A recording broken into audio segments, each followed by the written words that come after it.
Buenas tardes a todos, bienvenidos. Este es nuestro quinto año de seminario, o empezamos nuestro quinto año de seminario. Tenemos nuevos miembros. Antes que nada, y sobre todo para los que nos van a estar siguiendo o que nos siguen en la página de Facebook del Centro INA Chihuahua, me gustaría aclarar eh, el seminario de caminería es un seminario de investigación. Como tal, acogemos investigadores de distintas instituciones, de distintos países que han presentado o van a presentar trabajos y avances de investigación en el seminario. Sé que tenemos algunos interesados y tuve la situación de un interesado que pues lo suyo era mera curiosidad y me dijo, quiero tomar notas para publicarlo. Entonces, debido a eso, es que yo estoy pidiendo una semblanza académica y la idea es que en el seminario tengamos solamente investigadores. Tampoco queremos que nos suceda como en otros seminarios que ha habido o en el Instituto Nacional de Antropología, donde se ha hackeado el seminario. Entonces, estamos tratando de cuidar a nuestros investigadores, cuidar la calidad de nuestro trabajo y pues sí sabemos que queda grabado, pero me parece que no solamente se trata de asistir, copiar notas y entonces generar una publicación del trabajo de otros investigadores. Entonces, sí me interesaba aclarar esto porque me pareció algo delicado a lo largo del mes. Muchas personas se han interesado y a veces uno peca de ingenuidad. La chica que nos ayuda en medios, que es excelente, pues consideraba que el seminario estaba abierto para todo el mundo. Tuvimos que hacer esa aclaración precisamente para cuidar la cuestión del plagio, porque lo que se presenta en el seminario son trabajos de investigación de muchos años de trabajo, no es algo improvisado y pues tenemos desgraciadamente estas cuestiones de plagio, de copia y pega. Entonces sí, a mí me parecía importante que hiciéramos esta aclaración al inicio del seminario. Eh, Le doy las bienvenidas a todos. Desgraciadamente, las personas que no me conocen van a decir, ay, pero qué elitista. No, no es una cuestión elitista, es una cuestión de proteger el trabajo intelectual de muchos investigadores. Yo lo veo así, no sé cómo lo puedan ver los demás. Les agradezco el interés a todos, les agradezco la participación a todos. Esperamos tener un seminario muy productivo este año. Les voy a recordar a todos nuestros ponentes, por favor, para el mes de julio, anótenlo ya, para el mes de julio, anótenlo en su calendario. Jorge, mande el calendario. ¿Qué pasó? Anótenlo que para el mes de julio, si lo no lo tienes, ahora te lo vuelvo a mandar, no te preocupes, lo vuelvo a subir al chat, ahí lo tienes, por mail también. El mes de julio, los ponentes me van a mandar, por favor, su ponencia en formato de artículo para que en serio tengamos una publicación anual. Estamos trabajando en la del año pasado, espero tenerla a la brevedad. Y entonces les voy a empezar a dar lata a todos los que mandaron artículos, no son muchos, les voy a empezar a dar lata con el formato, correcciones, todo lo que nos haga falta para poder enviarlo a Lina a publicar. Y entonces ya que tengamos este ejercicio de cada julio, ya ustedes saben, se tiene que mandar los ponentes el artículo de su trabajo con las fotografías por separado. Eso vamos a ir viendo el formato si alguien tiene alguna duda sin ningún problema. Y pues este año no nos quedó un huequito, se llenó creo que en un día, se nos llenó el calendario. No nos quedó un huequito para sesión de trabajo. Las sesiones de trabajo no se graban, pero pues la idea es que en algún momento tal vez tengamos al final del primer semestre y tal vez hacia el final del segundo semestre, dos sesiones de trabajo, una y una en cada semestre, para que podamos avanzar y, bueno, ver qué pasó con aquella propuesta. ¿Se acuerdan de este coloquio, mesita redonda sobre arrieros, por ejemplo, ¿no? Sobre la definición de arrieros, a ver quién se anima y que podamos tener esta especie de conversatorio para que podamos ir definiendo también nuestro tema de estudio, nuestro tema de trabajo. Sin más, les pido por favor a todos que me pongan su nombre para la asistencia en el chat. Y pues vamos a aprovechar todos los miembros del seminario su fecha de cumpleaños. No nos interesa el año de nacimiento, pero sí la fecha de cumpleaños, porque luego se ponen celosos de por qué felicitaron a Alfredo y a mí no, y este tipo de cuestiones que no queremos que sucedan. Entonces, por favor, su nombre y su adscripción y su fecha de cumpleaños, todos, para mandarles una mula o algo de cumpleaños. Muy bien, pues vamos a iniciar. Ramiro, ¿estás por ahí? Ahora ya se me perdió. Ramiro, ¿estás? Aquí ando. Aquí ando.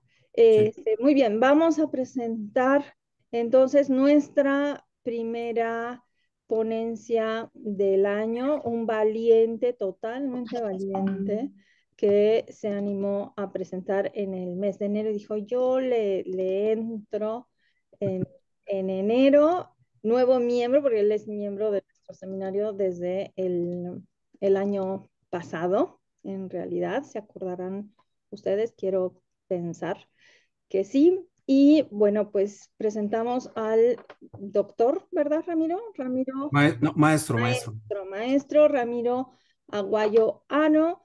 Él es investigador del Centro INA Michoacán y nos va a presentar su trabajo El Camino Valladolid-Bajío, abordado desde una perspectiva arqueológica. Por favor, si nos compartes tu pantalla, le voy a pedir a todos su micrófono apagado. Al final de la ponencia tendremos nuestra discusión, nuestras dudas, comentarios, se pueden ir anotando en el chat también para que no se les olvide de repente. Y pues todo tuyo, Ramiro, muchísimas gracias por acompañarnos. No, pues de entrada, muchísimas gracias. Sí se ve bien la pantalla, ¿no?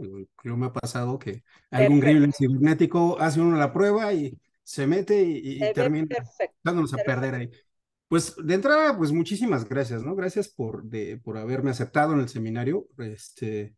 Eh, Soy relativamente nuevo en este asunto de los caminos. Tiene la gran culpa, lo platicábamos hace ratito, la tiene David Muñiz, que con su integración aquí al Centro de Michoacán fue el que una vez que escuchó que presentábamos este trabajo ya dentro del seminario interno del Centro de Michoacán, me dijo, oye, pues ese tema hay quien lo trabaja mucho mejor, tiene un foro donde puede complementar mucho tu trabajo, y bueno, terminamos por acá, de repente nos colábamos, y pues de entrada muchas gracias, ¿no?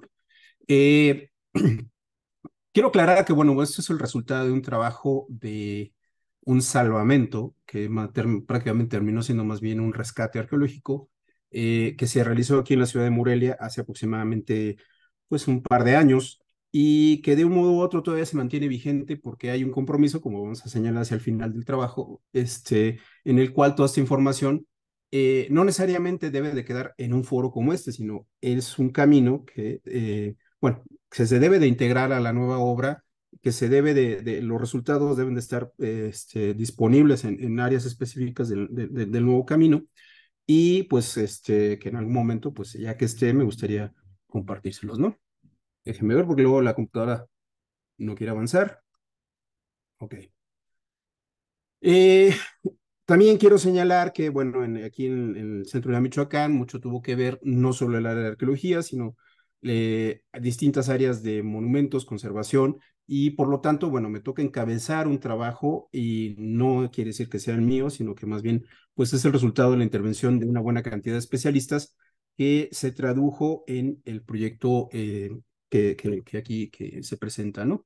Quiero poner aquí una serie de ejemplos porque hay algo que sí quisiera resaltar mucho, que Morelia, pese a ser una ciudad muy importante dentro del periodo colonial y ser una ciudad que tiene casi medio milenio de existencia, 480 y algo de años, la arqueología colonial es como que una actividad no muy recurrente, por decirlo así, es casi nula.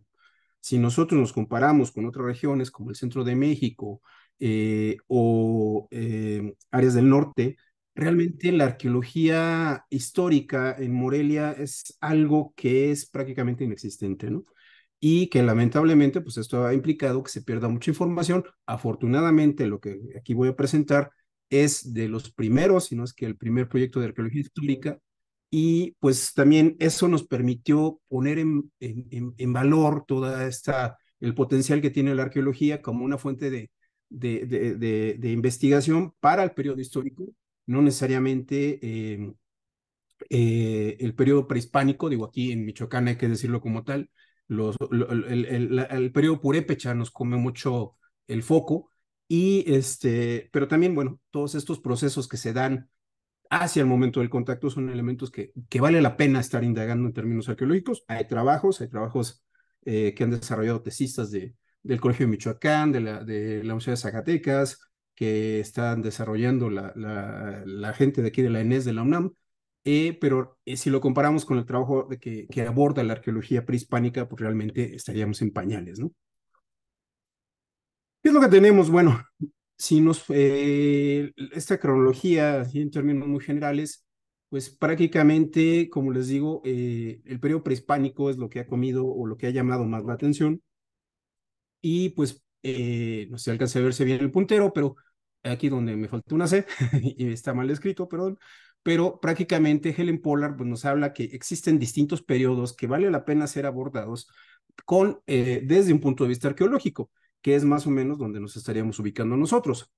Y bueno, toda historia tiene un comienzo, y en el caso del camino que aquí estamos presentando, se remonta a un mensaje que llega el 9 de octubre del 2021.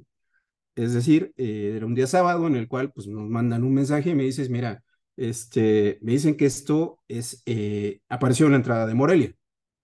Como dato curioso, desde el 2020 en la ciudad de Morelia se desarrollaron dos obras hacia las salidas que, como veremos más adelante, tuvieron un fuerte impacto social, y pues que no nos dijeron exactamente cuál de estas dos obras eran. Cuando decíamos, oye, pues sí, pero ¿cuál de las dos de las salidas de Morelia serían las que estarías, donde estaría saliendo este elemento? Simplemente no sabemos, ¿no? Es lo que tenemos, pero eso fue, como les digo, un sábado. Por suerte, el martes siguiente me toca atender una denuncia hacia la región de la cuenca de Cuitzeo, y derivado de todo el tráfico que se arma que se armaba, en lo que se formaba en este sector, pues de repente nos paramos. Cuando volteo, pues veo toda esta maravillosa línea de piedras que se visualiza aquí, y pues no hubo necesidad de investigar dónde más, ¿no? Entonces, inmediatamente intervenimos tanto el área de monumentos como la de arqueología, y pues determinamos que se trataba de una obra pues histórica, y que era necesario llevar a cabo una serie de investigaciones, y que lamentablemente también ya había sido dañada por la excavación de los deprimidos, y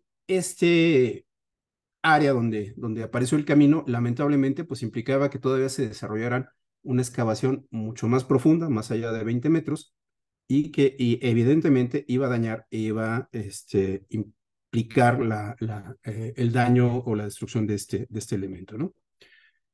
Así pues, bueno, teníamos un perfil estratigráfico bastante interesante, pero no quedaba muy claro porque de repente veíamos algunos sectores en los cuales veíamos piedras que decíamos, bueno, ¿qué es esto? ¿Es un escalón? ¿Por qué cambia aquí tan abruptamente la piedra? De un costado tenemos piedra más pequeña, en otra tenemos algunas piedras pues con otra morfología, y en uno de los sectores que ya había sido excavado, pues podíamos ver toda esta secuencia estratigráfica donde vemos lo que ahora es la avenida Morelos Norte. Todo esto es pues asfalto que se fue acumulando con el transcurso del tiempo, las capas de relleno para, bueno, para generar las condiciones de circulación. Cabe resaltar que aquí es una de las salidas más importantes y el tráfico pesado es muy habitual. Y bueno, nos dejaba ver un corte en el cual, bueno, pues había sido acondicionado el terreno para colocar lo que identificaríamos como este camino colonial, ¿no? ¿En dónde se iba a encontrar? Bueno, se encontraría en el sector de la ciudad, que quienes conocen Morelia, en el sector norte, en lo que se conoce como la Avenida Morelos Norte. Esto que está aquí es el periférico de la ciudad, y a partir de aquí hacia la parte sur, bueno, pues es la carretera que une hoy la ciudad de Salamanca y que conecta también con el sector de la cuenca de Cutzeo, ¿no? Es, como les decía, una obra que generó muchos problemas porque se retrasó, fue una obra transeccional,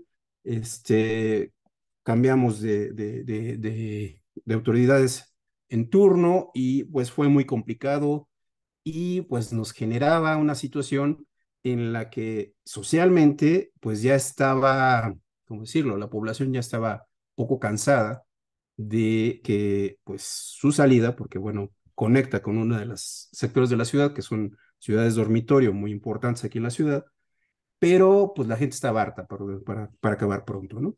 Entonces, vemos aquí el transporte público, cómo se estaba manifestando, y a esto súmenle que había que hacer un rescate arqueológico, y lo cual, bueno, también empezó a correr mucho el rumor de que se iba a detener mucho la obra, que el instituto iba pues todavía a intervenir más de lo que nos tocaba, pero bueno, aquí lo que dijimos nosotros vamos a atender únicamente la parte que nos toca, solamente este sector es donde encontramos la presencia del camino, el resto de la obra continúa, ¿no? Y bueno, aquí es un ejemplo de una hora pico. Uno de los sectores, aquí donde se ve el autobús verde, pues no presenta mucha afluencia porque en ese momento había sido cerrada la vía. Pero bueno, también, como les decía, es un sector donde pasan mucho tráfico pesado, y pues lamentablemente el camino aparecía prácticamente hasta la mitad del arroyo vehicular, casi donde está, donde pasa el tráiler, ¿no? ¿Cómo fue lo que decidimos intervenir en este espacio, ¿no? La investigación en caminos aquí en Michoacán, quienes han escuchado aquella famosa canción de Caminos de Michoacán y Pueblos que voy pasando, donde habla de toda una región y cómo se integran, bueno, pues nos habla de un paisaje muy rico, pero también, pues, de distintas rutas que se desarrollaron a lo largo del tiempo, ¿no? Los caminos, desde un punto de vista arqueológico, sí han sido intervenidos.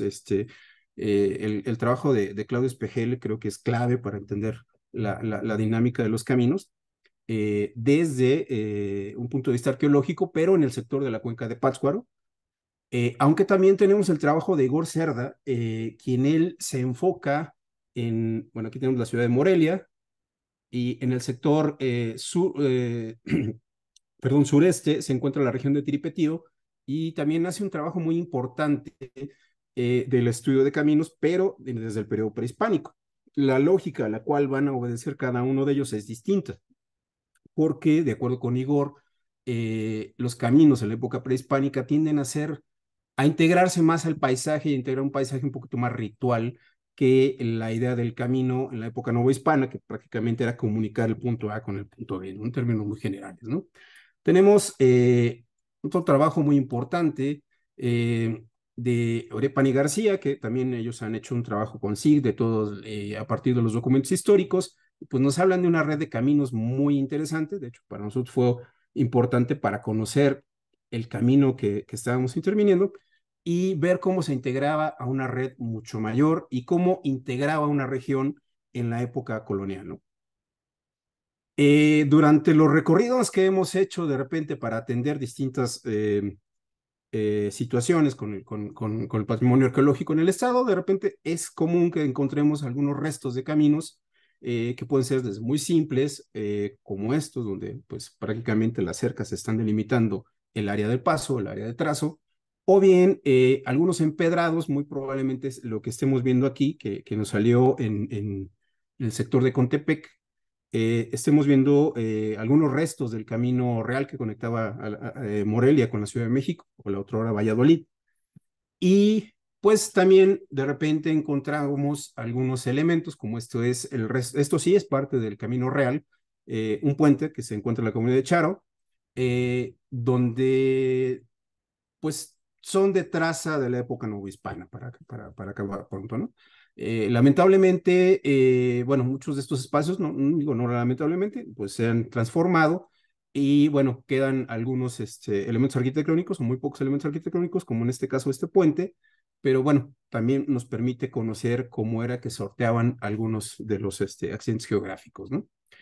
Esto yo creo que lo conoce David, lo estuvimos visitando la semana pasada, estuvimos charlando, si lo que estábamos viendo era un camino, de arrieros o bien es un camino prehispánico. Les comento, es el sitio de La Crucita en el municipio de Zacapu. Y bueno, aquí en la parte de arriba vamos a ver un sitio tototototote con una complejidad urbana maravillosa.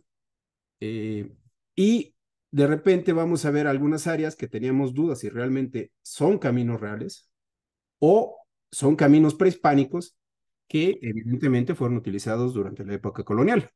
Como podemos ver, son áreas muy pequeñas donde transita apenas una persona. Digo, esto está sucio, no está limpio, pero perfectamente podríamos estar ante lo que queda de un camino de herradura. Digo, eso es un dato que habría que precisar, ¿no? Debemos entender que, bueno, hoy en día tenemos edificios maravillosos como este, que es la Catedral de Morelia, pero también son reflejos de un control político, territorial de la administración novohispana, en la cual se asentaban, en este caso, el Obispado de Michoacán, que tiene su sede aquí, y por lo tanto, administrar este territorio, pues implicaba que estuviera bien conectado y en la cual, bueno, contar con caminos era algo fundamental, ¿no? A grosso modo, bueno, pues sí. Bueno, esto que estamos viendo acá es otro camino que identificamos también en el área de Zacapú. Eh, pues, ¿qué podemos ver en los caminos? Yo creo que aquí, pues, está además de señalar los distintos aspectos que vamos a ver en cada uno de ellos. Y, pues, también son espacios que están debidamente planeados y que implican una inversión de tiempo considerable. Y a diferencia del sendero, pues estos espacios pueden variar, ¿no? Pero evidentemente los senderos pueden ser rutas secundarias de un camino mayor, ¿no? Bajo esta lógica decimos, bueno, ¿y cómo intervenimos un camino desde un punto de vista arqueológico? Dijimos, pues vamos a deconstruirlo, es decir, vamos a entender cómo es que se piensa, se traza y cuál es la lógica de un camino al momento de ser intervenido, de ser planeado y edificado. Y pues empezamos a echar mano de algunos textos que la verdad para nosotros fueron muy, muy, muy útiles y sobre todo nos llevó a plantear distintas estrategias y una de ellas era contar con un geólogo. ¿Por qué? Porque hoy en día los ingenieros también, bueno, y eso es algo que también nos facilitó mucho el convivir con los ingenieros de la obra, porque ellos nos decían desde su lógica constructiva cómo es que se hace un camino y qué era lo que nosotros estábamos viendo en ese espacio, ¿no? Y bueno, también era interesante considerar la retroalimentación para decirles cómo nosotros deconstruimos estos espacios, ¿no?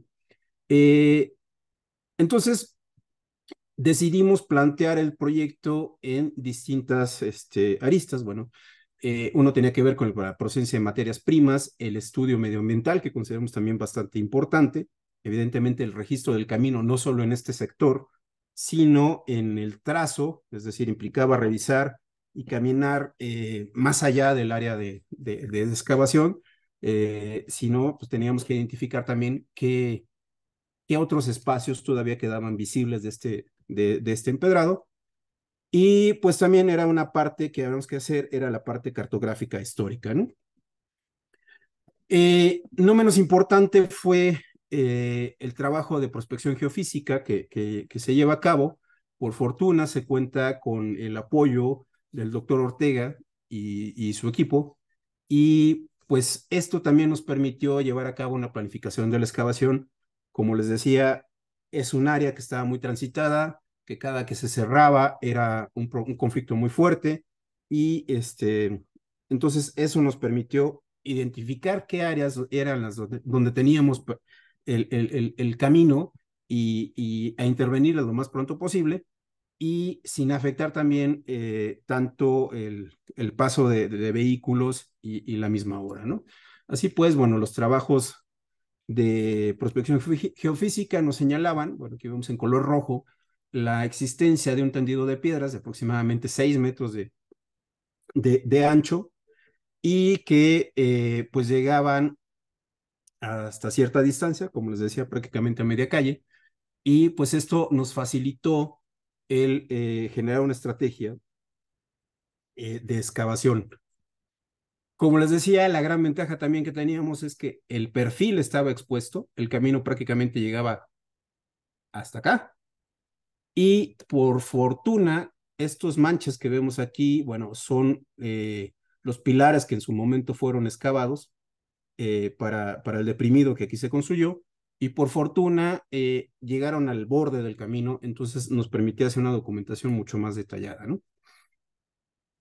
Eh, en algunos sectores el camino llegaba a tener, la superficie del camino estaba aproximadamente entre 1,20, en otros más llegaba hasta 1,60.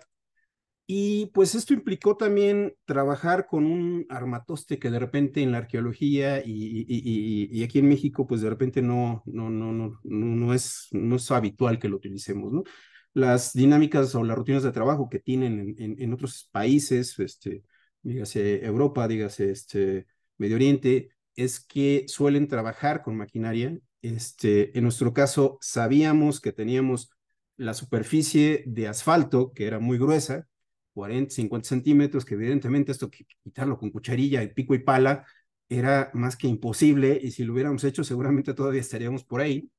Y pues además eran capa tras capa tras capa, que en algunos momentos lo que pareció, o bueno, no se repavimentó el espacio, sino simplemente le fueron sumando capas de chapopote, y pues nos generó esta carpeta, ¿no? Y bueno, ¿qué fue lo que hicimos? Que con la ayuda de esta pala y con el apoyo de los arqueólogos en campo, estaban revisando que no se dañara el camino, y nos dejaban una superficie de 20 centímetros de grosor, la cual era retirada de forma manual. Como les digo, teníamos el tiempo encima, teníamos a la presión social encima, y bueno, esta estrategia pues para nosotros fue eficiente y nos permitió llegar lo más pronto posible a la superficie del camino, ¿no? Este es un dibujo de qué fue lo que encontramos.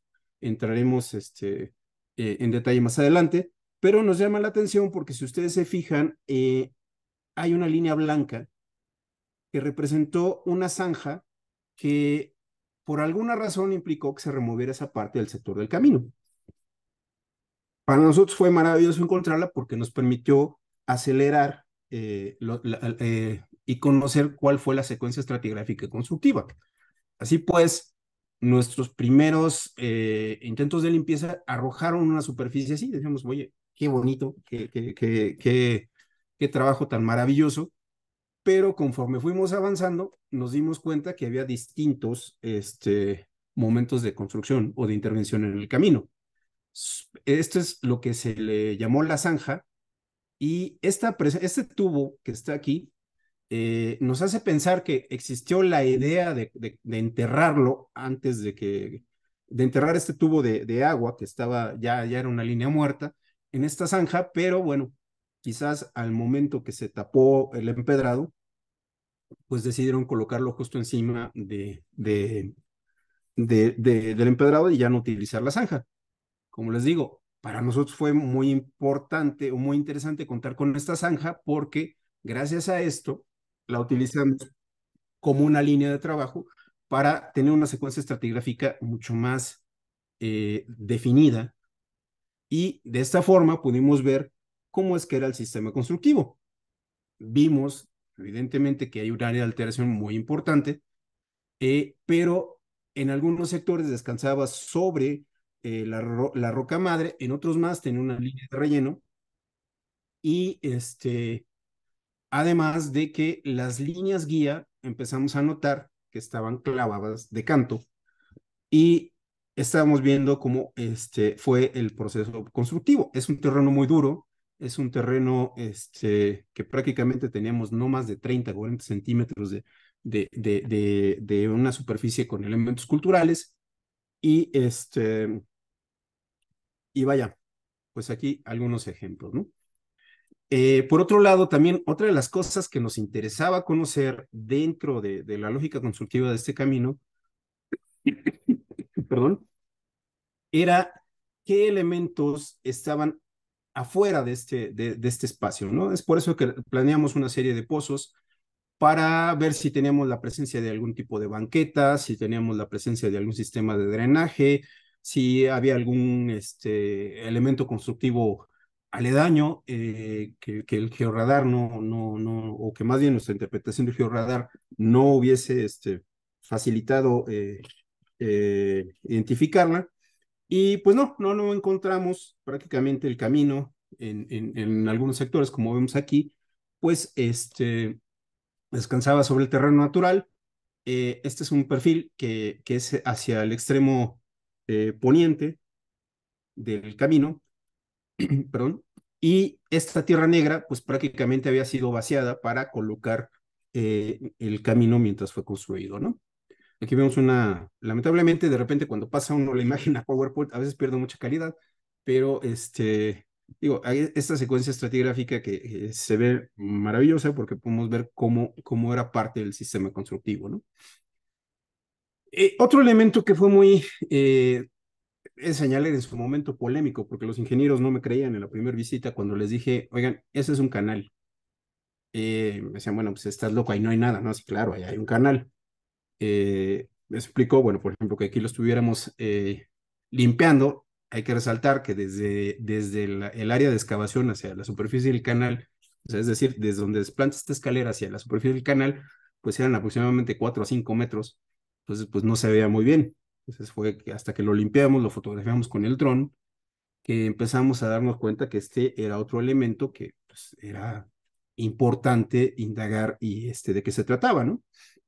Así pues, empezamos a notar la presencia de una serie de lajas debidamente trabajadas, muy bonitas, y que tenían una orientación muy particular. Y efectivamente, se trató de un canal que, bueno, más adelante veremos algunos detalles. Y conforme lo empezamos a limpiar, todo esto estaba ensolvado, asolvado, perdón, y pues empezamos a notar eh, una serie de elementos que, por ejemplo, en uno de sus extremos, este canal había sido tapado, y esto que estamos viendo aquí, que son dos piedras que se encontraron ahí clavadas, son estas, muy probablemente fungieran como una especie de compuerta para detener el flujo de algún arroyo o algún elemento, algún cuerpo de agua que pasaba por aquí.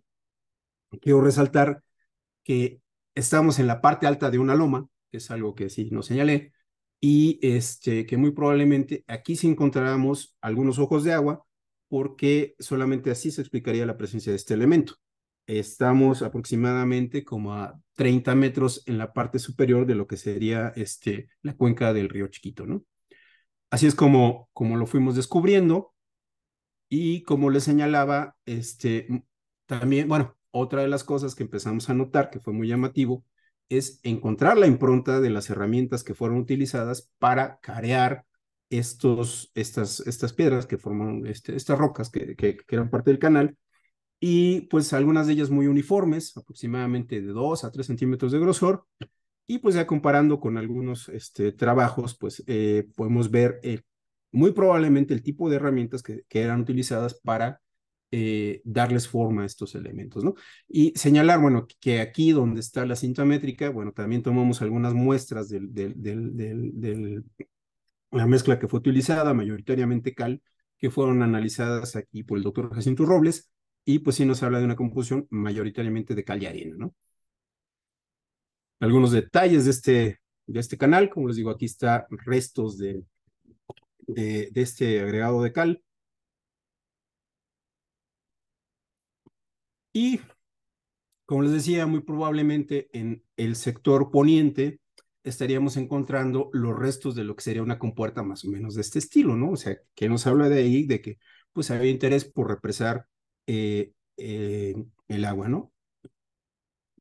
Eh, Lamentablemente, digo, si teníamos la idea de si se trataba de un elemento que servía para desaguar o permitir el flujo de agua o un canal más extenso, lamentablemente una de las columnas en contraparte pues lo había dañado y no encontramos otro elemento, pero de repente nos empezó a llamar mucho la atención, un día que no precisamente teníamos mucho que hacer, empezamos a medir y empezamos a darnos cuenta que la separación entre, por ejemplo, las líneas guía era el equivalente o se repetía mucho el patrón de entre 83, 84 o 85 centímetros, es decir, equivalía, de acuerdo con estas tablas, a lo que vendría siendo una vara. Entonces, de ahí ya estábamos identificando la presencia de un sistema de medidas nuevo hispano, porque, bueno, también de repente no falta, como dicen por aquí en redes sociales, los haters, que decían, bueno, es que ese empedrado es moderno, ese empedrado no tiene más de 40 años, ¿no? Eh, Esto nos llamaba mucho la atención, o sea, ya estábamos viendo la aplicación de un sistema de medidas nuevo hispano, que si de repente lo empezábamos a aplicar a otros elementos, como por ejemplo en estas lajas que tapaban el canal, pues empezábamos a ver que tenía cierta lógica, evidentemente no era tan preciso, pero sí notábamos que existe una tendencia a algunos elementos. Digo, las tapas en promedio pues, tendrían el equivalente a 1,5 pies y un PI de grosor, ¿no? En el caso del canal, pues cuando los empezamos a medir, también, pues veíamos, por ejemplo, que tendría el equivalente a un codo. Entonces, es algo bastante interesante que pues nos llamó mucho la atención. Bajo esta misma lógica, comenzamos a medir también el ancho, bueno, el equivalente a 8 varas, y como les decía, perdón, hace rato me equivoqué, pero en la distancia de la separación entre las líneas guía era el equivalente a una vara. Entonces, es un dato bastante interesante, comparándolo con otros, otros sectores o otros caminos que han sido intervenidos, pues más o menos veíamos que este elemento tiene pues un estándar, ¿no? O sea, por ahí va, ¿no?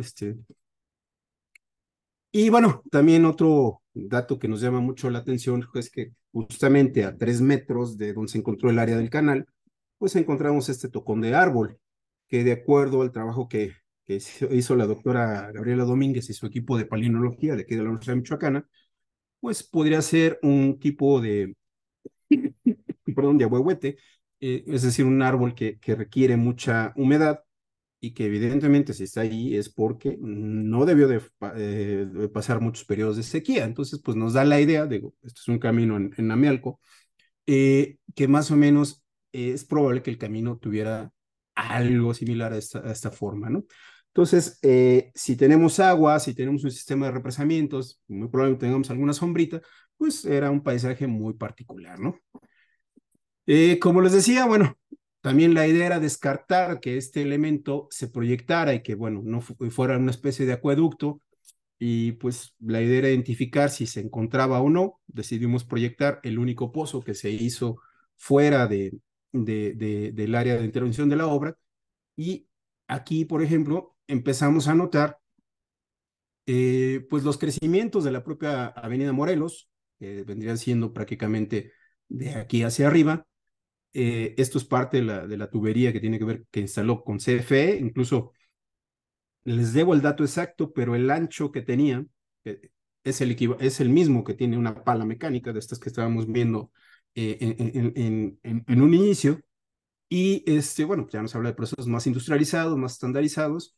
Y este sector donde se ve un poquito más claro, bueno, pues aquí tenemos una cama de arena donde pasaba la tubería de agua.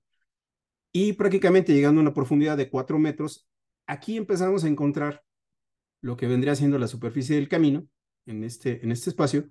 Y de aquí hacia abajo comenzamos a localizar material prehispánico y colonial. Un dato que para nosotros fue bastante relevante porque no esperábamos localizar elementos prehispánicos en este sector, ¿no?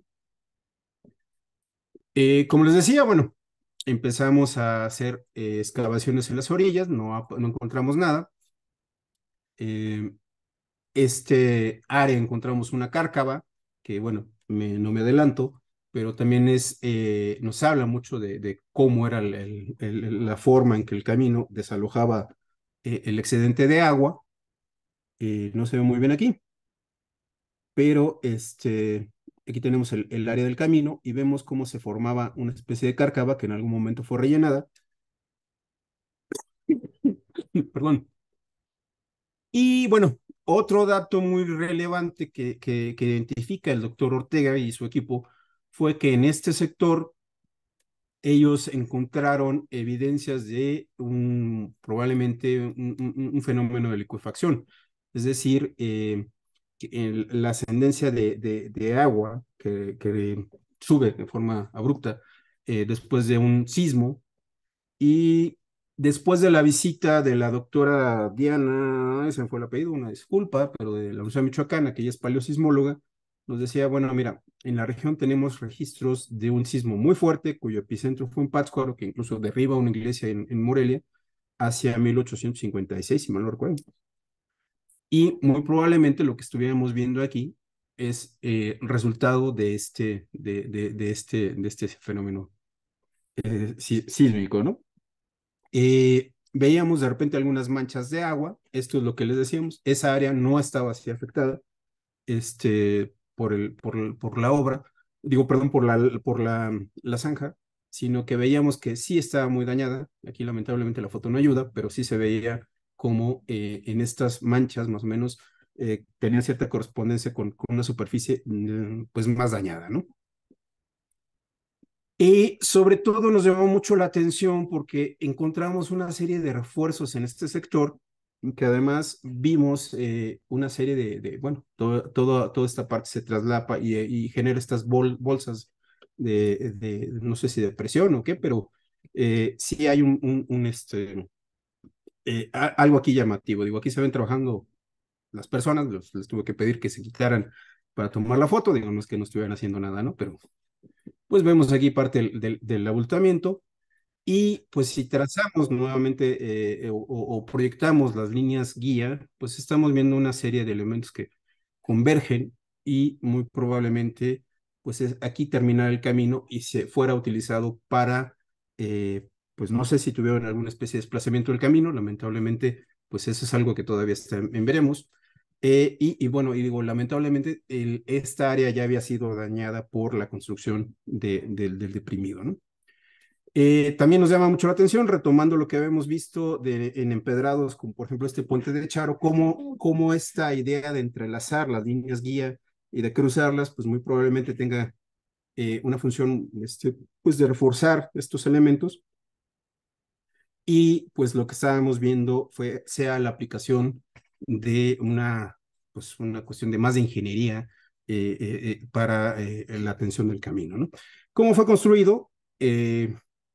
Pues veíamos que el camino pues, implicó la remoción de un sector, la colocación de una base, la colocación de líneas guía, que además, bueno, la parte central o cresta, pues estaba mucho más elevada que las orillas, y se utilizaban principalmente piedras en forma de cuña y que eran colocadas de esta manera.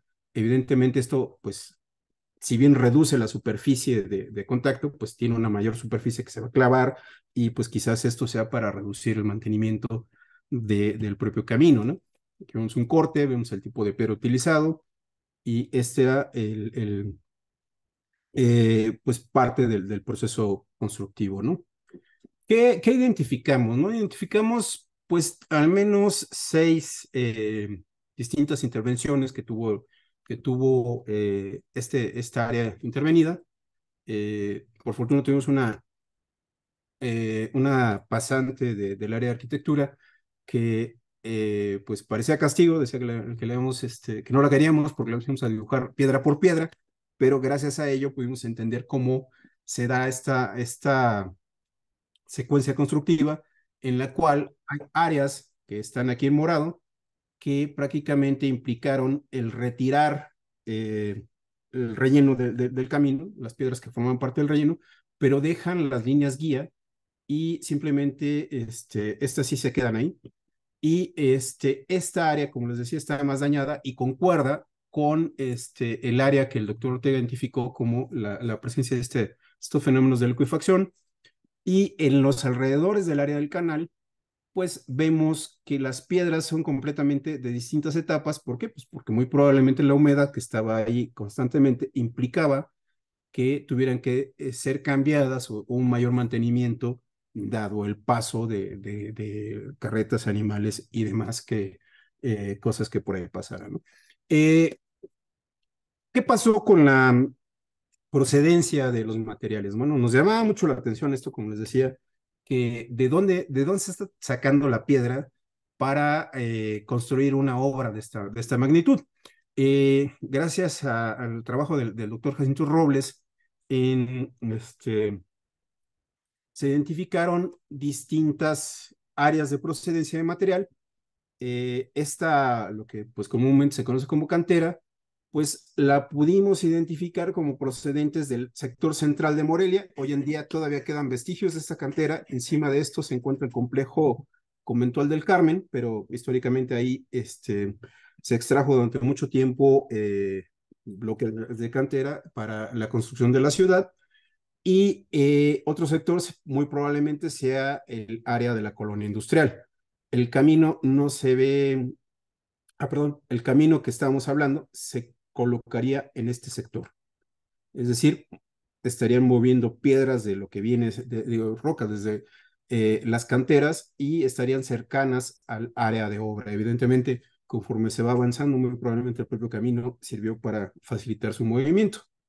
Pero ya cuando vemos este cambio de rocas, que son más bien de tipo andesítico, pues cambian, pues seguramente en algún momento se les acaba o ya las canteras no son lo mejor que están encontrando y proceden a utilizar bancos de material que muy probablemente se localizarán en las faldas del Quinceo, que estaría, como les digo, nuestro camino estaría aquí y muy probablemente viniera de este sector o en lo que aquí en Morelia se conoce como los filtros viejos, que es al pie de lo que se conoce como la loma. Para quien tenga idea y conozca un poco de la arqueología de Morelia, aquí se encontrará el sitio de Loma de Santa María, ¿no? En fin, nos llamó mucho la atención la presencia de materiales de época prehispánica. Como les decía, no teníamos idea de que en este sector tuviéramos evidencias de sitios o una ocupación del periodo prehispánico. Lo que se conoce como el Valle de Guayangareo, prácticamente la mayor fuente de información es este sitio de Loma de Santa María, que lamentablemente también se pierde por el crecimiento de la ciudad, una especulación muy fuerte sobre terrenos pues de un área de alto valor y y bueno, ha habido hallazgos ocasionales, y como les decía, bueno, prácticamente son de esta área de la loma que les señalaba en el mapa anterior, pero no teníamos idea de que en esta área tuviéramos una ocupación prehispánica. De hecho, nos llama mucho la atención que el 30% de los materiales que localizamos datan de este periodo. Como podemos ver aquí, por ejemplo, las gráficas de distribución de materiales, salvo el Pozo 2, donde prácticamente los materiales que encontramos son del periodo colonial hacia el siglo XX, pues el resto de los pozos encontramos una buena cantidad de materiales de la época prehispánica, ¿no? Un dato bastante interesante. ¿Qué encontramos? Bueno, cerámicas que identificamos más hacia el periodo epiclásico, que son más bien de la familia rojo y rojo sobrevallo, y pues muy poco, pero uno que otro elemento que identificamos como material purépecha. Esto es más o menos del postclásico tardío, pero bueno, ya nos habla de que hay una ocupación importante de este sector del sitio. Encontramos otros elementos líticos muy, muy destacados, como ejemplo esta orejera.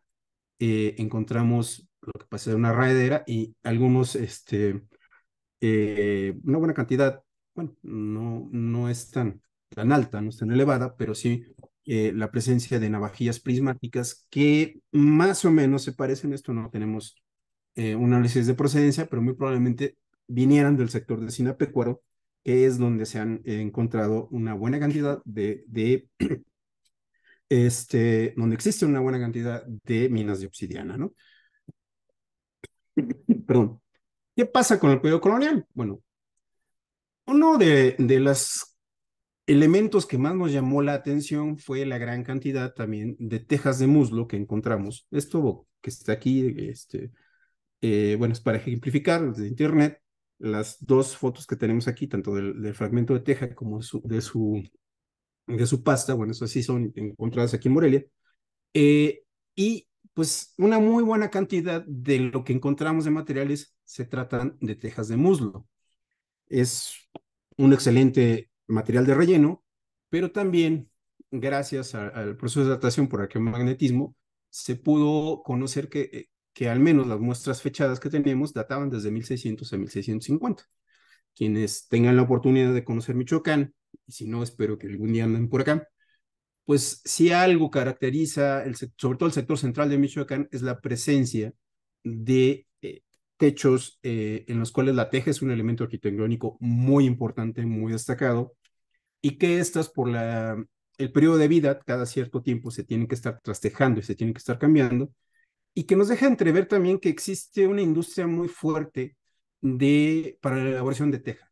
No sabemos exactamente de dónde proviene, creo que eso es un análisis futuro, identificar la procedencia de estos materiales, pero bueno, es un dato por demás relevante, ¿no?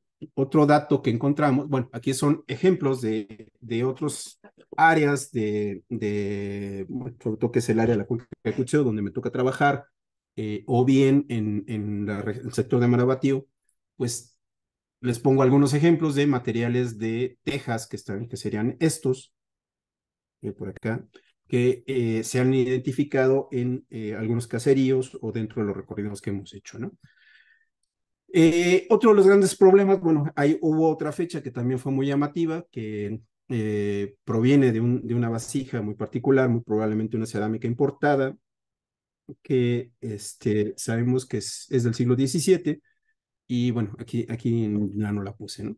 Pero también otro de los graves o de los grandes problemas que nos enfrentamos es que justamente muchos de los materiales que hoy en día o que rescatamos en la excavación, pues exceptuando, bueno, las técnicas decorativas, pues prácticamente son las mismas formas y los mismos acabados que vamos a encontrar en mucha de la cerámica que se sigue produciendo en Morelia hoy en día.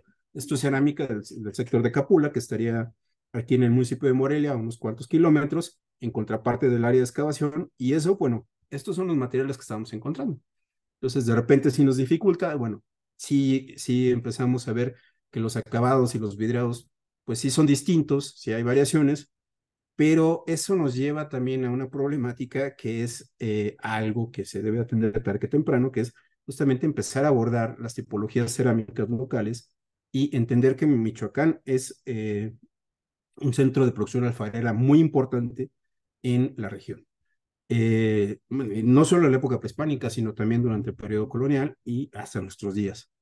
Otro de los grandes problemas que tuvimos es que tendríamos que identificar los tipos a partir de muestras como estas. Recordemos que es un camino en el cual la dinámica implica que estén pasando muchas carretas, animales, etcétera, etcétera. Entonces eso implica que el material que está ahí se esté removiendo, se esté pulverizando, y que muchas veces también había actividades como el que, esto sí lo identificamos, que en el siglo XVIII y XIX era muy habitual que a los borrachos o a los que se portaban mal los pusieran a barrer los caminos. Entonces implicaba que pues, por dinámica de chamba, pues toda la basura la dejaran a un costado del camino y pues las muestras que tendríamos para trabajar pues eran minúsculas, ¿no? Dependíamos mucho de lo que había sido depositado entre las piedras, ¿no?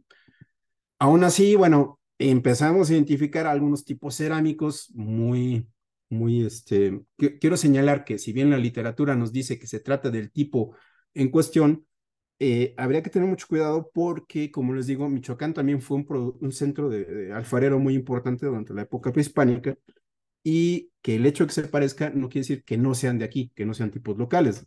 Si mal no recuerdo, el año pasado Rosalba nos hablaba del sector de Puruándiro, donde había encontrado también áreas de producción alfarera muy importante y Guanajuato en algún momento también fue eh, un centro que distribuyó cerámica también para la región, ¿no?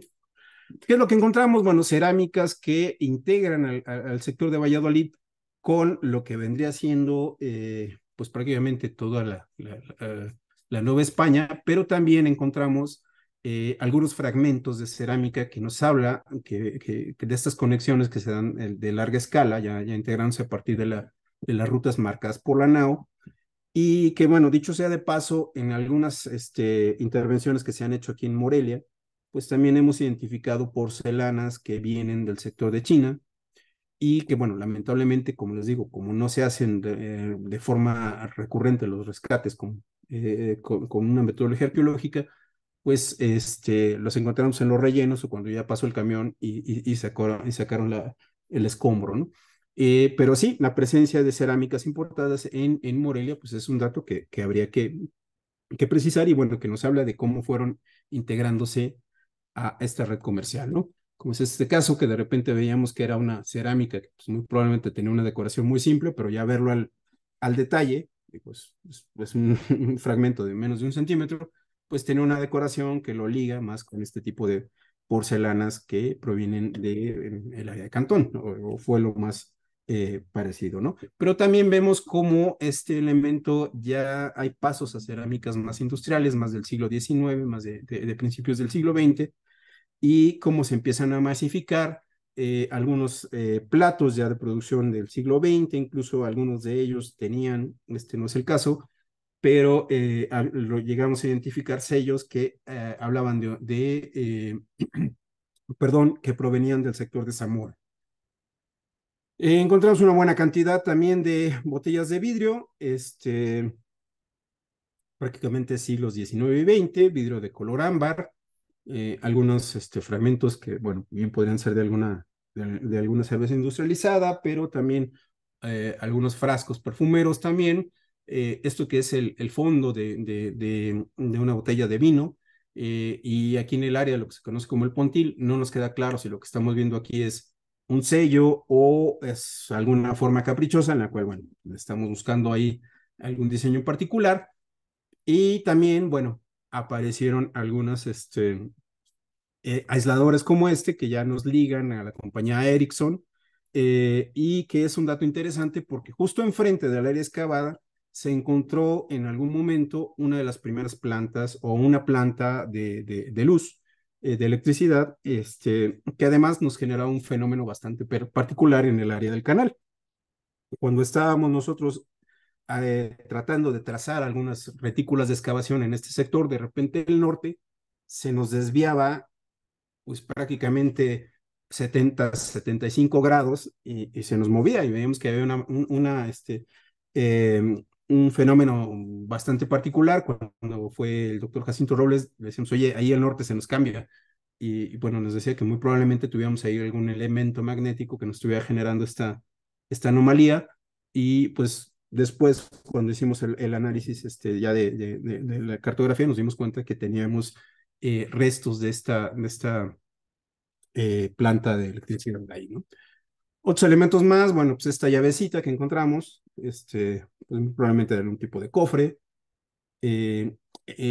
datos muy particulares ya del siglo XX, en este caso, pues un casquillo que relacionamos gracias a su marca, que es de probablemente procedencia austriaca, y que se relaciona con los sistemas Mauser, esto que estamos viendo acá, que es el peine donde se colocaba aquí en el cerrojo, pues todavía eran 5 tiros los que entraban, y pues prácticamente estamos viendo por la fecha, pues que puedan concordar con el periodo de la Revolución Mexicana. No fue el único, encontramos también un par de cartuchos de calibre 45. Estos sí estaban muy dañados, no teníamos ya la fecha, ya estaban muy lastimados, pero pues muy probablemente pues no descartaríamos que fueran utilizados durante el movimiento revolucionario, ¿no?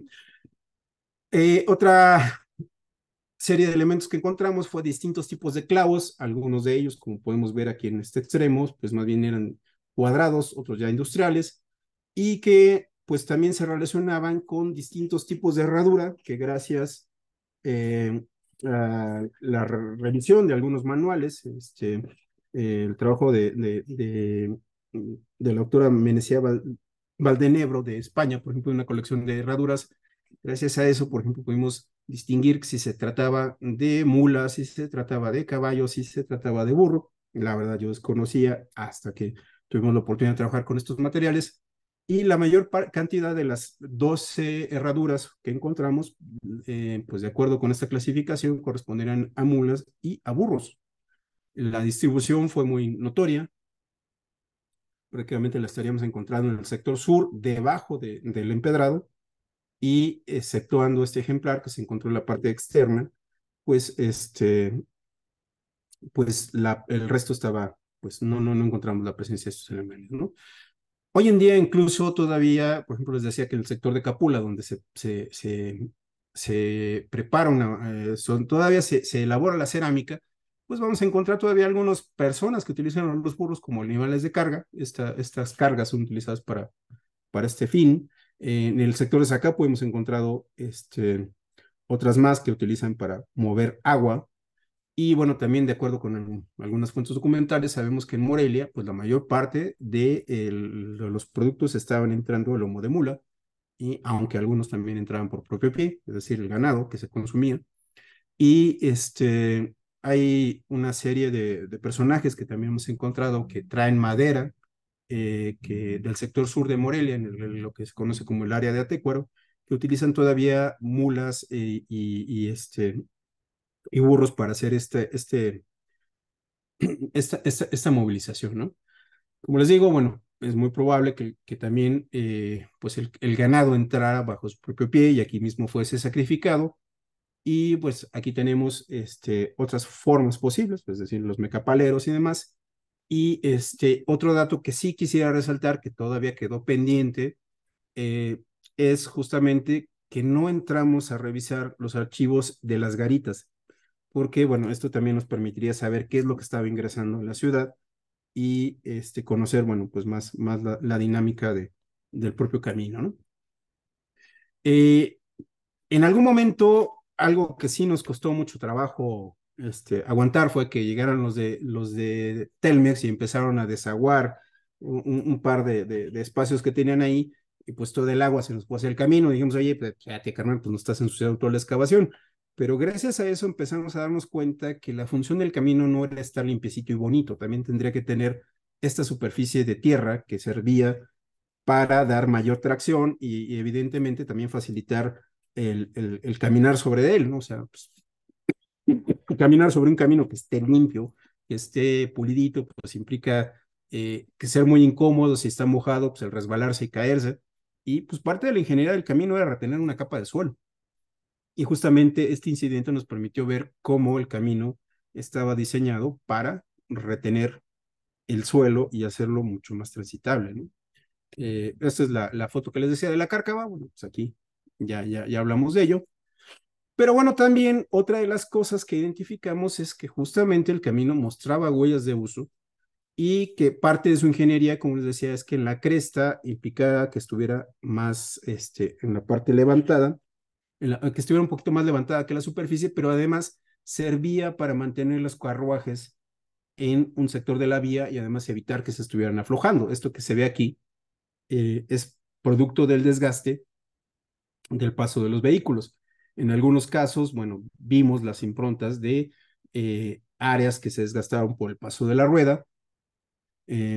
Fueron bastantes en algunos casos, pues bueno, vemos aquí esta cucharilla de 5 pulgadas, más o menos para darnos una idea de qué tan ancho era, y estaban distribuidos a lo largo del camino. Bueno, tuvimos la oportunidad de medir las ruedas, el ancho de ruedas de algunos ejemplares que tenemos en museos de aquí de Morelia, pues algunos concordaban, otros no tanto, y pero eso es algo que nos llamó mucho la atención, ¿no?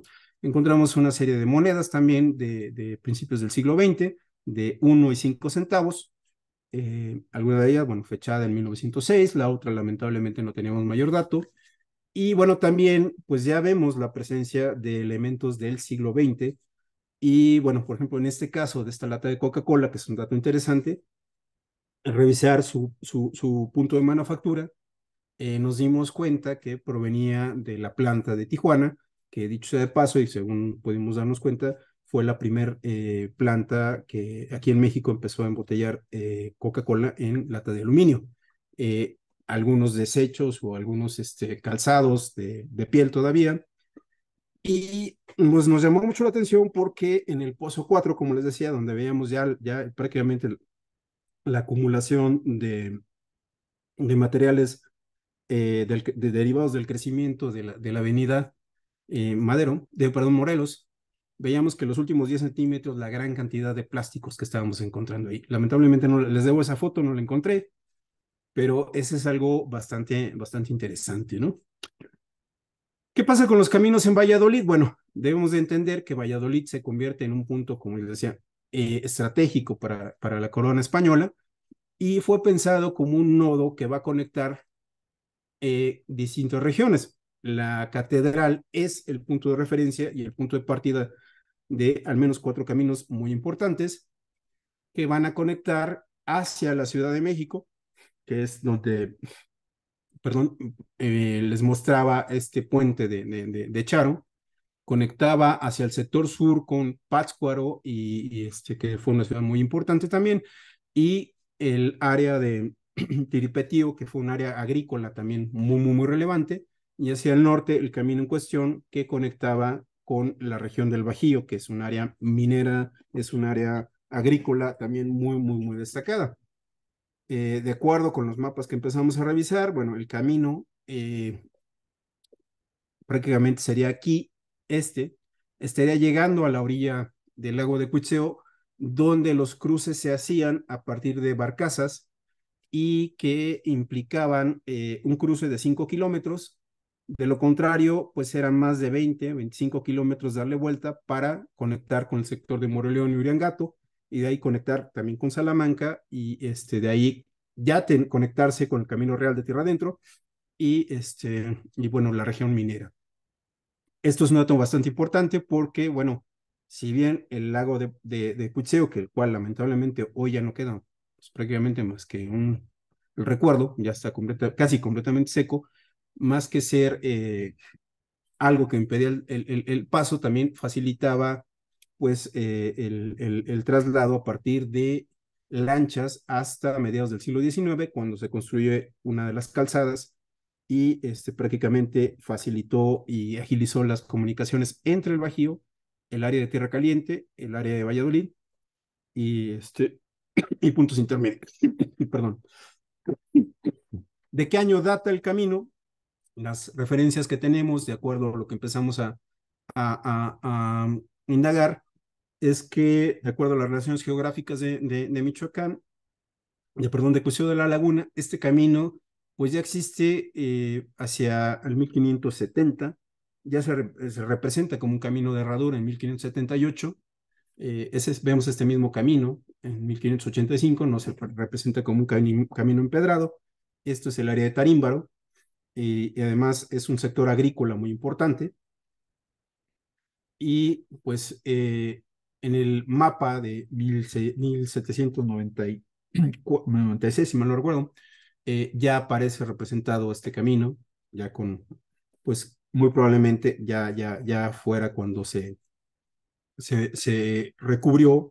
De acuerdo a las fuentes, el empedrado llegaba hasta el sector de Tarimbo, es decir, 14 kilómetros de distancia entre el centro de la ciudad de Morelia y Tarímbaro, y a partir de ahí el camino era, pues ya era de tierra, ¿no? Otro dato interesante que, por ejemplo, vimos cuando estaban vendiendo los terrenos de alrededor, el área que nosotros intervenimos se localizaría aquí, sería adyacente a un terreno que perteneció a las monjas, eran personajes que se dedicaban a prestamistas muy importantes aquí en Valladolid, que dicho sea de paso, donde es hoy la sede del Centro de Michoacán, era su convento, y que además tenían un molino, el cual aprovechaba la fuerza del río Chiquito que estaría aquí en este sector.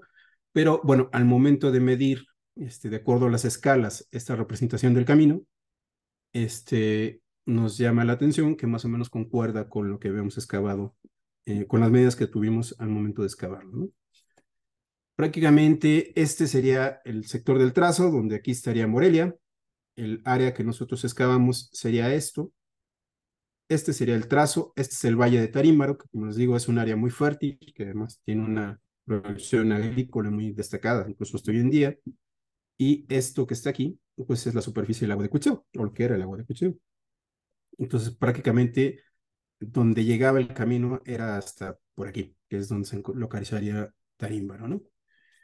En la página perdón, de la Biblioteca Orozco Ibarra encontramos por fortuna este mapa más o menos que nos estaría diciendo qué poblaciones eran las que conectaba. Lamentablemente no tenemos la fecha, pero esto nos sirvió mucho para hacer una propuesta de recorrido. Hubo áreas que lamentablemente por las cuestiones de inseguridad no pudimos recorrer, pero también nos dimos cuenta que prácticamente estos caminos dieron paso hacia las carreteras del siglo XX y prácticamente sirven de base y se empiezan a pavimentar.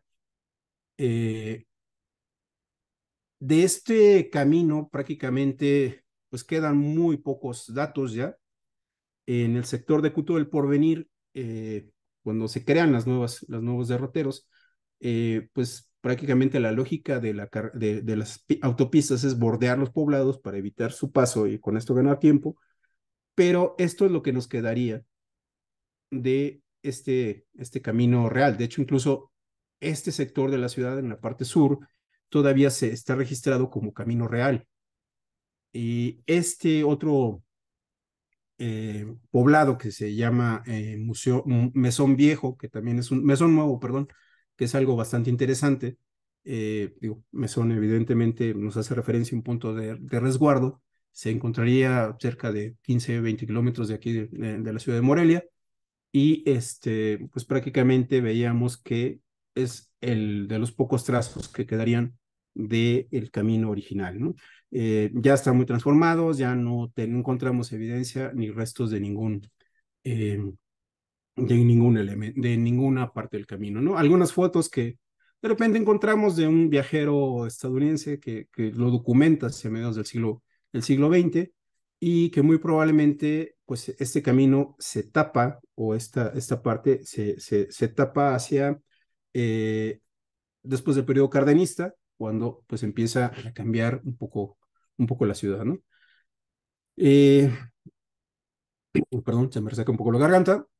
Algunas fotografías aéreas, la más antigua que llegamos a identificar es ya de 1978, 1979, y pues ya veíamos que prácticamente la carretera ya había pasado por este camino. No encontramos, reitero, cuando hicimos alguna revisión en campo, evidencias del trazo de un viejo camino, ¿no? Les comentaba que se hicieron algunos trabajos de paleoambiente, porque nos interesaba conocer cómo es que se fue transformando el paisaje. Prácticamente lo que encontramos es que pues, cuando se construye la ciudad, pues prácticamente le dan la torre a todo su entorno. Se termina pronto con los espacios arbolados para la construcción de la propia ciudad y se da paso a áreas de producción agrícola. Entonces, pues es un paisaje que pues ha cambiado, eh, el que ha sido muy alterado por la mano urbana, ¿no? En términos muy generales, bueno, el camino nos va a reflejar una vía de interacción muy importante entre el obispado de Michoacán y distintos sectores de la Nueva España, ¿no? Vemos cómo Valladolid se integraba también a distintas redes comerciales o era el punto final de distintas redes comerciales y que, bueno, eran tan extensas como prácticamente el Imperio Español en su momento, ¿no? Lo que nos llamó también mucho la atención fue justamente la presencia de esta ocupación prehispánica en un sector donde pues, no teníamos ni idea y que además también pues, nos pone a pensar mucho es que el crecimiento de la ciudad se da y pues los sitios simplemente pues, se van perdiendo, ¿no? Esto, digo, reitero, ya está muy cambiado desde prácticamente la segunda de la década de los 70, pero pues es un dato que pues habrá que tomar en consideración, ¿no? Encontramos distintos momentos constructivos del camino y pues lo más destacado es identificar un sistema constructivo acorde a la ingeniería del periodo colonial, retoma muchos elementos de la ingeniería romana y pues también vemos que el camino pues era muy transitado y que refleja un uso constante e intensivo, ¿no? Como también este elemento se fue adaptando a distintas transformaciones de la tecnología, es decir, cómo se fue adaptando al paso de carretas, de animales, y que prácticamente pues ya en la llegada de los vehículos de automotores, pues este camino pues ya llegaba un momento que ya no era tan óptimo, que pues fue recubierto por las nuevas avenidas, ¿no? Y pues hasta aquí llegaría mi intervención, espero no haberme excedido mucho y una disculpa, pero se me va la voz. Y pues muchas gracias, ¿no? Muchísimas gracias, Ramiro, por esta maravillosa presentación. Hay algunas preguntas. Pasamos a la sesión de comentarios, preguntas. Si gustan levantar la mano, encender sus cámaras, por favor. ¿Y quién será el primero en preguntar? Nadie. Ahora todos se echaron para atrás. Bueno, en este caso, Dolores Mota Hernández, ella nos acompaña desde la ciudad de Veracruz, de el MAX, el Museo de Antropología de Jalapa, y pregunta, ¿en qué año se crearon las ventas en Michoacán? Pregunta muchas cosas, así que prepárate, por favor. Ahí está Dolores, por favor. El micrófono es tuyo. Sí, lo que pasa es que yo no quería interrumpir, por eso escribí las preguntas No hay ningún problema. a Ramiro, que para empezar lo felicito por su trabajo, me encantó. Y sí, son varias cosas, ¿no? En primer lugar, reconozco que es excelente Michoacán, me gusta el estado, bueno, pues las cuestiones de inseguridad sí están terribles, ¿no? Sin embargo, cuando hablas de la cerámica que han encontrado, de cerámica prehispánica, este, veo que me impresionaron los colores, en particular los verdes y los azules, porque una cosa son los tipos de barro, los colores de barro, y la pregunta que yo hacía aquí era si han identificado, digamos, el origen de los colores de la cerámica hasta el momento encontrada, porque, por ejemplo, acá en Veracruz no es muy difícil encontrar las tonalidades, por ejemplo, que vi en tonos verdes, que me encantó. El azul, bueno, todo el mundo no habla azul maya, pero vemos que hay en varios lugares, ¿no? Esa es una. La segunda era, ¿en qué año se crearon las ventas en Michoacán? Lógicamente estamos hablando de caminerías y arrieros y rutas de comercio, por eso lo pregunto. Debía haber ventas y en qué lugares básicamente se establecieron las ventas, ¿no? Y si al encontrarse parte de Michoacán con ciertas minas, sí se crearon presidios. Por eso le pregunto, ¿se crearon en Michoacán presidios y por qué?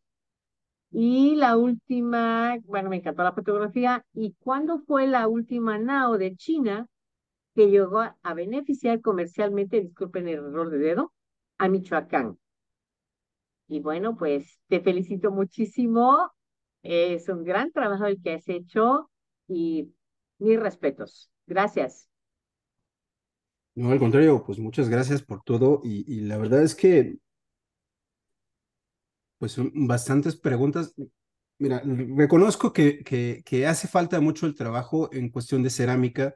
No tenemos, lamentablemente, esos puntos de origen de dónde se está produciendo. Creo yo que valdría la pena en su momento dar ya y generar estas líneas de trabajo en la que la cerámica colonial sea atendida pues ya con mayor detalle, ¿no? Entonces, sí, lamentable muchas de estos datos pues se carecen, por eso decía, tenemos que estar pidiendo prestadas las tipologías de otros lados y sobre todo centros cerámicos muy importantes como Puebla, la Ciudad de México, Oaxaca, no se diga. Pero sí, valdría la pena ver si son cerámicas que están viniendo a esta región o incluso si se están produciendo en Michoacán, ¿no? La región, claro. Sí, entonces, ese es un dato bastante interesante, ¿no? Respecto a los otros dos, fíjate, sí reconozco, la verdad, no tengo los datos. Sí, sabemos que hay minas, por ejemplo, pues que este camino prácticamente está conectando con una área minera muy importante como es Guanajuato. El camino que iba hacia la Ciudad de México, el camino real, conectaba hacia el área de lo que, bueno, viene siendo el oro, el Estado de México, lo que viene siendo Tlalpujahua y demás, pero desconozco si pues, ¿cómo fue la función del sector del Camino de Charo hacia allá, ¿no? Y la verdad, sí, los otros datos, te soy sincero, los desconozco, ¿no? Incluso, bueno, en algún momento se comentaba que si bien la nao de China podría llegar vía Baja California, parar en Puerto Vallarta, bajar una parte bajar una parte por vía terrestre y moverse desde ahí hacia la Ciudad de México. Hay quien comentaba que muy probablemente también se diera alguna descarga en costas michoacanas, lo que viene siendo ahí Lázaro Cárdenas, y llegar vía Pátzcuaro hacia a Valladolid, Ciudad de México. Pero sí, ese es un dato que francamente sí desconozco y bueno, también ese es otro dato que valdría la pena señalar, porque bueno, también no solo esta intervención, sino intervenciones que otros compañeros han realizado recientemente en la ciudad de Pátzcuaro, pues nos hablan de tipos cerámicos muy interesantes que ya mejor definidos, que no solo nos habla de una de cerámica proveniente de China, sino también de Japón y otras áreas, ¿no? Pero sí, esos datos, sí, te soy sincero, sí los desconozco, ¿no? Creo que quedó De todas pendiente. maneras, muchísimas gracias. Tu Mm, presentación fue bellísima. Algunas fotos me encantaron, la verdad. Y Gracias. sí coincido contigo que la mayoría del camino que has presentado, pues sí es que se dio durante el dominio español. Entonces, realmente eso sí hay que tomar en consideración porque ante los caminos, al menos lo poco que sé, es de que pues no había animales de burros, caballos, etcétera, sino eran básicamente pues, peatones y cosas por el estilo, ¿no? Entonces, Ujú. básicamente ese tipo de caminos se dieron durante el dominio español. Entonces, mis respetos para ese gran trabajo y ojalá podamos saber el origen de las pinturas, los tipos de barro que hay en Michoacán para cuestión de alfarería, por un lado, de dónde, si son colores de origen natural o de qué tipo, o hasta minerales, por otro lado. Y bueno, realmente ojalá y algún día supiera cuáles fueron las ventas que se establecieron en Michoacán, porque realmente era una ruta de comercio muy importante, porque era todo un obispado. Y pues, mis respetos para tu trabajo. Gracias. Al contrario, no, muchas gracias. Muchas gracias, Dolores. Marta Monzón nos hace una anotación sobre la nao de China. Marta, no sé si quieras ampliarlo.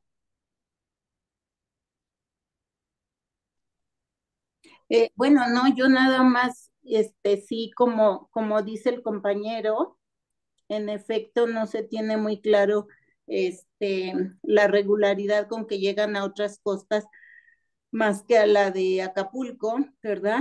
Y qué tanto estos de las costas de Michoacán podrían llegar hasta Valladolid. Más bien, pues siempre la referencia es hacia Acapulco, ¿no? Y bueno, que ella preguntaba que hasta cuándo se beneficiaban. Bueno, diversos autores hablan de que la última fue en 1815 y otros que en 1821 cuando interviene Iturbide en esta última entrega de la nao de la China. Y por ahí arriba yo le había puesto una pregunta al colega, que también reitero mi felicitación a su publicación, a su presentación, y yo le preguntaba si no tenía un desnivel para evitar inundaciones en tiempos de lluvia, este camino que nos presenta. Sí, sí, muchas gracias. De hecho, sí, el desnivel que encontramos era, si mal no recuerdo, era 1.2 grados aproximadamente hacia el sector de Morelia y el desnivel que tenían de la cresta hacia la orilla, este, no recuerdo exactamente ahorita el dato, pero sí, sí se ve, sí se nota y sí está expulsando el agua hacia los costados. Como les señalaba, bueno, había en uno de los pozos encontramos una cárcava, muy probablemente porque sí la estaba aventando muy rápido y también evidentemente seguramente fue falta de mantenimiento y y que bueno, en ese sector parece que estaba un poquito más prolongado. No les mostré, digo, también en el camino hicimos una serie de escaneos con 3D, eh, eso sí no los tenía aquí a la mano, como les digo, intervinieron distintos especialistas, pero sí hay áreas donde se aprecia, donde hay una mayor depresión del camino, ¿no? ¿Y Y, sistema de bueno, canalización no hay? ¿perdón? Sistema ¿Perdón? de canalización no hay. No hay. Esa es una de las cosas que queríamos encontrar. Lamentablemente era lo que iba. eh, en el costado oriente, perdón, en el costado poniente, ya se lo habían llevado con la construcción del deprimido, ya no teníamos ningún dato. Y del otro lado, en contraparte, como metieron ahí todos los pilares que tenían aproximadamente 1 metro de diámetro, pues se lo llevaron. O sea, de hecho, en algún momento teníamos el camino y los pilares aquí. Y Ya, platicando con el ingeniero, un día que le dije, a ver, Inge, identificaron el camino antes de que se den cuenta. No, ¿cómo creo? Le digo, a ver, qué casualidad que tenemos el camino aquí y acá tenemos los pilares. O sea, por favor, digo, eso, digo, si a uno le cuesta trabajo pensar de qué se trata, pero entiendo que un ingeniero que no tiene pues, la preparación que un arqueólogo, pues le va a costar más trabajo, ¿no? Pero sí, era una de las cosas que nos interesaba saber era cómo se comportaba el camino más allá del área de rodamiento. Los datos y las condiciones no nos permitieron ver qué había más allá de él, pero sí, no encontramos ni banquetas, ni sistema de señalización, o sea, nada, digo, más allá del árbol. De hecho, ese es otro dato, el árbol quedó, por suerte, justo en medio de dos pilares y se conservó, o sea, de hecho, ahí se quedó, porque era muy difícil retirarlo. bien, muchas gracias y felicidades Muchas nuevamente. gracias. Dolores Mota, otra vez la mano levantada, Dolores. ¿Puedo, América? Sí, claro, por favor. Gracias. Con relación a lo que comentaba la compañera Marta Monzón Flores, no sé lo que piense Ramiro, pero quizá ese es un supuesto, porque acá en Veracruz también hay caminos reales, bueno, básicamente dos caminos reales, y lo que comentaba del desagüe era variable dependiendo del terreno, porque había unos que sí eran especie que los desagües iban hacia los lados, pero en otros lados, dependiendo del tipo de terreno y condiciones climáticas, el desagüe iba por en medio para no contraponer, digamos, el corrimiento de las carretas en ese momento histórico, ¿no? Entonces, es solamente ese comentario. Gracias. No sé si quieras ampliar, Ramiro. No, sí, de hecho, rápidamente les comparto la pantalla a ver si, porque hay una fotografía de los 30 donde sí se alcanza a ver la presencia de un canal, pero creo que no ayuda mucho, déjenme ver, pero sí, no ayuda mucho la imagen, pero sí, sí, efectivamente, de acuerdo con lo que vimos en algunos documentos en archivo. Quiero aclarar eso, no me metí tanto archivo porque, bueno, mi formación no es tanto hacia la historia, es hacia la arqueología. Lo que me sirvió mucho es conocer qué compraban en las obras de otros caminos y qué herramientas eran las que estaban ahí para saber qué eran las que estaban utilizadas. Pero en algunos casos, por ejemplo, en algunos caminos sí hablan de estos canales que van de manera paralela o bien pueden ir en medio. Como les digo, lamentablemente sí, aquí, al menos en el sector que intervenimos, ya no había, no localizamos nada. Gracias, Ramiro. Raquel Escames, que nos acompaña a altas horas de la madrugada desde Madrid, pregunta qué son las banquetas. Raquel, son las aceras, a eso nos referimos. Y con toda confianza, todas las palabras, modismos, todo lo que usemos, con toda confianza nos puedes preguntar. ¿Alguien más tiene dudas, comentarios? Levantamos la manita. No, nadie más. Si alguien, César Quijada, por favor. Sí, una felicitación para Ramiro, interesante el trabajo y minucioso, digamos, en un tramo muy pequeño, ¿no? De poder rescatar la información del camino y poderlo extender con toda esta información que nos presentaste de herramientas, etcétera, etcétera, ¿no? Pero lo que más me llamó la atención y que por sentido práctico muchas veces se nos olvida, yo que he podido caminar y transitar en caminos empedrados precisamente en regiones como Michoacán, la dificultad, pues uno piensa cuando va en un vehículo con neumáticos de hule, de caucho, pues no se siente tanto el empedrado, pero pensando en carretas con ruedas de hierro o de madera o los animales, yo siempre me imaginaba, ¿estarían así las rocas pelonas y nada? Y cuando mencionaste esa capa de tierra, pues que accidentalmente cuando te inundaron la excavación, te diste cuenta, ¿no? O sea, sí, yo siempre se me hacía, no puede ser tan rústico, tan rudo, ¿no? Debe haber habido alguna capa, yo pensaba en arena, ¿sí? Más que en arcilla o en tierra, ¿no? Claro, ahora por la cuestión turística, por el exceso de lluvias en esa región, pues se lavan, se ven muy limpias, pero sí son muy difíciles de transitar pensando en aquellos carruajes o en los animales, ¿no? Uno que va en un vehículo, pues el mismo caucho te va amortiguando eso, pero en aquellas épocas, y me gustó mucho, pues ese detalle un poquito más de sentido común que tú lo viviste accidentalmente cuando te inundan la excavación. Muchas felicidades. César, pues muchas gracias. Fíjate que sí es un dato, y bueno, aquí sí quisiera compartir un poco más de experiencia personal. Bueno, cuando yo era niño que llegó a vivir a Guadalupe, Zacatecas, finales de los ochentas, ya me ando fechando, este, eh, todavía me toca ver gente y cuadrillas que pavimentaban calles mediante empedrados. Entonces yo cuando veía que colocaban la piedra, una de las cosas que hacían era colocarle una capa de tierra encima, ¿no? Y yo decía, bueno, ¿y por qué lo dejan? O sea, ¿por qué ensucian su trabajo, no?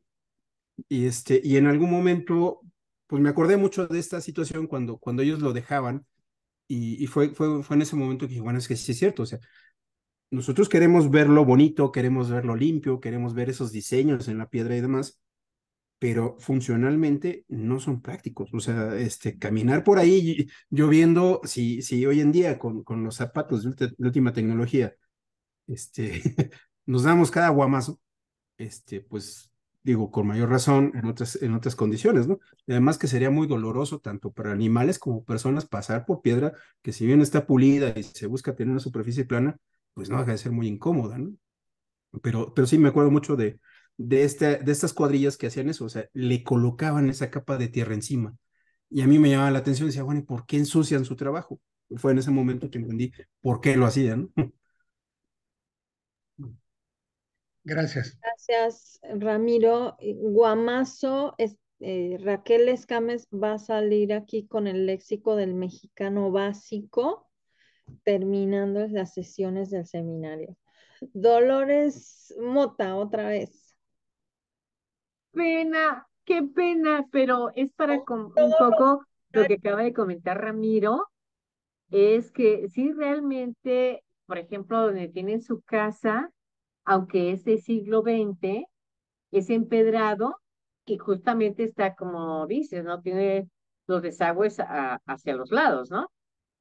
Pero lo que sí, acá no se le puso, en este caso no le han puesto nada de tierra, sino las piedras no eran tan muy juntas, pero con la idea de que con la temporada de lluvias salen hierbitas, ¿no? Entonces eso amortigua de una u otra manera el andar. Porque sí, les comento, aquí hay que andar con puro tenis porque si no, no puede salir. Gracias. Gracias, Dolores. ¿Alguien más tiene algún comentario? Muchas felicitaciones, Ramiro, en el chat, si quieres verlas.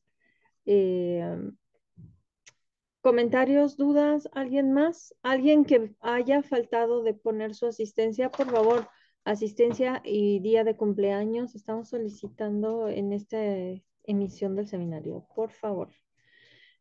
¿Nadie más? Perdón, América, ¿dónde se registra la asistencia? En el chat, en el mismo chat, ya te tengo registrada, Dolores. ¿Sí? Ah, ok, muchas gracias, América. Pero si nos pones fecha de cumpleaños, pues adelante. Sí, Federico, Hola, buenas tardes a todos. gracias. Maestro Ramiro Aguayo Aro, felicidades por su trabajo de investigación. Quisiera preguntarle si las formas de acomodo de las piedras en el empedrado, de varas, del cruce, ¿no tendría algo de, de parte de los constructores de este camino, de camino real, de soportar exactamente las cargas que llevaban las carretas, los carruajes, y de soportar exactamente también el factor lluvia? Eh, al ver exactamente esa fotografía donde van descubriendo los empedrados, me surgió esa pregunta. Gracias. Felicidades, maestro Ramiro. Muchas gracias. Yo creo que es una muy buena pregunta. De hecho, antes de, digo, lamentablemente no lo puedo hacer, pero aquí tenemos un compañero que es especialista en cuestiones estructurales, el doctor Roberto Hernández Huerta. Este, y cuando yo le mostraba parte de los detalles de la excavación, me explicaba cómo es que distribuían las cargas, las líneas guía. No sabría decirte, yo creo que es un buen dato indagar si realmente este espaciado le ayuda o tiene algún fin estructural. Muy probablemente, digo, creo que es un dato interesante, ¿no? Y algo por indagar. Pero también esto me llevó a entender que a veces intervenimos espacios, sobre todo en monumentos históricos, y lo hacemos desde una lógica más actual. Y muchas veces no lo hacemos utilizando los sistemas de medidas con los cuales fueron pensados, ¿no? Eh, y que eso, bueno, también, pues no solo nos refleja otros tiempos, pero seguramente obedecen a otras lógicas y otras proporciones, ¿no? Creo que es un dato bastante interesante. Déjame consultarlo con este compañero a ver qué me dice y bueno, en cuanto tenga más información, pues igual se las puede compartir, ¿no? Gracias, maestro Ramiro. Al Gracias. contrario, gracias. Gracias, Federico. Gracias, Ramiro. Pues creo que ya nadie ha levantado la manita.